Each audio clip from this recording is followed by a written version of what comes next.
Jacques Sebag, bonjour. Bonsoir. Je suis heureux de vous retrouver pour cette troisième édition des Truffle IT Exchange. On s'était vu l'année dernière. Et on rappelle, vous êtes le patron de Denial, cette société spécialisée entre autres choses dans la sécurité de nos installations informatiques.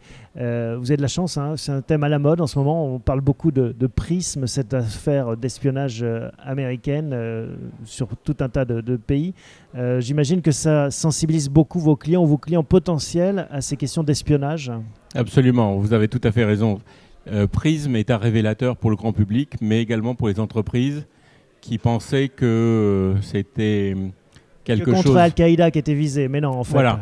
Et aujourd'hui, on se rend compte qu'en fait, le hacking n'est plus un jeu, ce n'est plus un objectif de voler de l'argent, mais c'est surtout de voler de l'information, et c'est l'espionnage industriel. La NSA le fait, et aujourd'hui c'est au grand jour, donc les entreprises doivent y être de plus en plus sensibles. Et on peut s'en protéger réellement sans que ça soit des usines à gaz trop complexes? Tout l'art de cette protection, c'est d'avoir le bon niveau de protection. Quand on est une société qui travaille dans le nucléaire ou dans la défense, c'est évident que le niveau de sécurité doit être supérieur à celui d'une PME qui n'a pas besoin de ce niveau-là. Et donc nos produits aujourd'hui bénéficient de tout savoir-faire, que ce soit pour les très grandes entreprises, mais également pour les PME, la même technologie avec la simplicité d'utilisation. Un marché qui évolue sans cesse, au gré même de la technologie, entre la mobilité, le HTML5, les multi-écrans. J'imagine que les failles potentielles sont de plus en plus grandes, les différents operating systems. Comment est-ce que vous arrivez justement à suivre cette évolution ?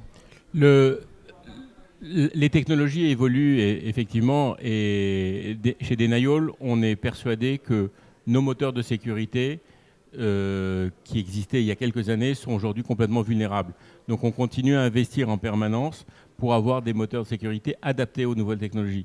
HTML5, beaucoup de sociétés ne sont pas conscientes du danger que ça représente, mais c'est un langage qui est très peu structuré et donc très permissif et qui permet aux hackers d'en profiter en permanence.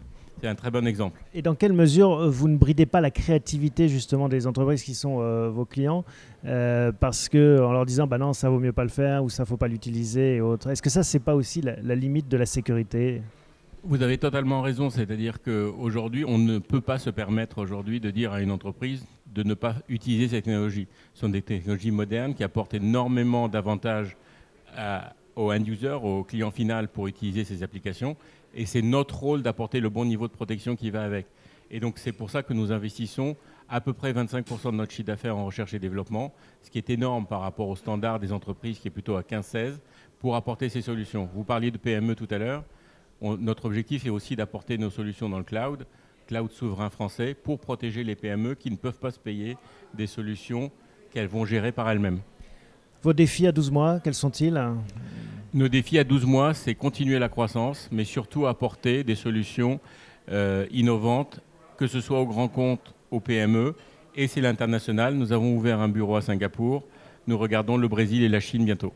Bon, merci Jacques Sebag de nous avoir rendu visite pour cette troisième édition. On refera le point lors de la quatrième. Avec plaisir, merci.